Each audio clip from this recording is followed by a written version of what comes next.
Okay, so you've been doing this job for about a year, maybe 2 years, and you used to love it. It was awesome. And today it's okay. A bit boring at times. Maybe some days you hate it. But what happened? You used to love this job. Well, in this video, we're going to take a look at exactly what's going on and how we can change our feelings about a job so much in just a few years, and what exactly we can do about that.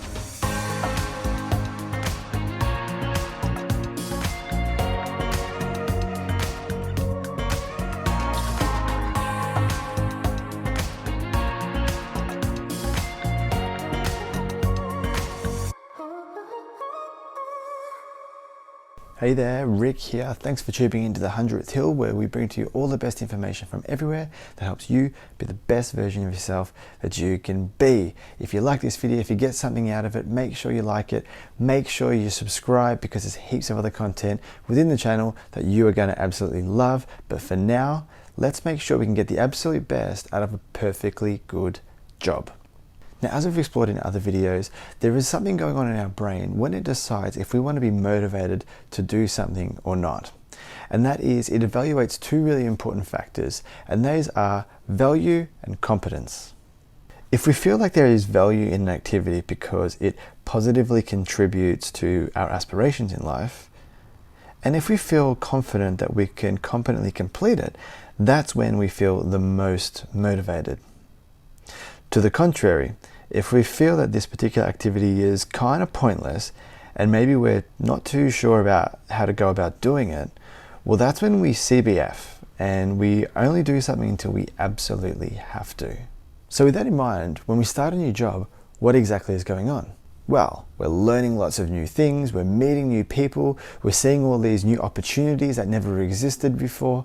And so you can see that in a situation like this, those aspirations like meaningful relationships and personal growth, they're feeling very, very fulfilled. But then time goes by and things change.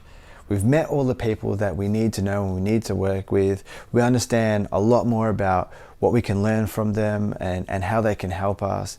The opportunities that we may or may not have in that job, we know all the good and the bad parts associated with those opportunities. And that learning curve that we had when we first started, that's really flattened out at this point. And our days in the office are nowhere near as enlightening as they once were. And so we get bored. Now, there is a counterbalance to this effect, and that is with the competence. Because if you've been doing a job for a year or two, then you should at least feel much more confident in your capability to carry out the tasks associated with that job. But no matter how much you feel like you've mastered something, if you feel like you're doing that something for no reason at all, then that competence factor, that's just multiplying as zero. Therefore, we need to drive more value into the equation. Steepening our learning curve for more personal growth is an obvious win. However, there are just volumes of studies giving overwhelming evidence that shows that helping others leads to high quality relationships, it drives more meaning in life, it makes us happy, and it also creates a happier working environment. Essentially what I'm saying is, not only do we need to drive personal growth, but the aspirations of meaningful relationships and community contribution also need to be driven as well. Now, great leaders and employers will know this, and they will be doing things anyway to help keep people like you stimulated beyond the natural learning curve of a new role or just throwing more money at you. By the way, money is great, but it's not a genuine long-term motivator. If you don't believe me, I'll put some links in the description below that will prove it. But for those who don't have that direction from their leadership, there are some things that you can do yourself to get back in the game. The first thing that we can do is job craft. Now, given that one of the big issues with our dwindling motivation is the fact that we're not learning as much, it makes a whole lot of sense that if we were to create new tasks and responsibilities within our job that are of interest to us, that's going to create new learning opportunities, and it's going to again steepen that learning curve. Now, to learn a little bit more about how to effectively job craft, I'll put some links in the description below because it can be a little bit tricky. There's some really good information out there that'll be really, really useful to you. Next, we should be looking for as many opportunities as possible to help others. Now, there's so many great reasons to be doing this. Firstly, when you help others, it releases a neurotransmitter in our brain called serotonin, which makes us happy as fuck. Secondly, it takes the focus away from us and maybe the negative things that we might be dwelling on and thinking about way too much, and it refocuses our energy in a much more positive way outward. And then lastly, and unsurprisingly, helping others, like maybe your colleagues, helps build better, more meaningful relationships with said colleagues.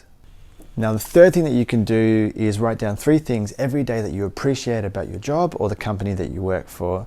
And the reason for doing this is to help see things in your environment in a much more positive light. In this case, your environment being your work. And this is really, really valuable because if you're able to see things in a much more positive light, you'll see all the great things that you're doing and achieving, and you'll see much less of the bad. It'll take some time. It might take a month or 2, but if you do it every day, it will happen, and you'll kind of develop these rose-colored glasses through which you see your working world, and it might reveal a job that actually isn't so damn bad after all. Additionally, it will organically inflate the value of the equation and help you be even more motivated. The last thing I'm going to tell you to do is complain less and praise more.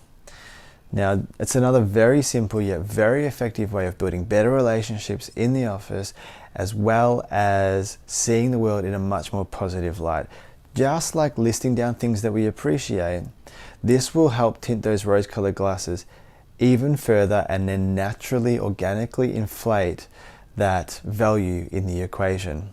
On top of that, cutting out the complaints from our conversations and replacing that with praise for others has been proven to build trust with other people, which will of course build a sturdier foundation for more genuine relationships.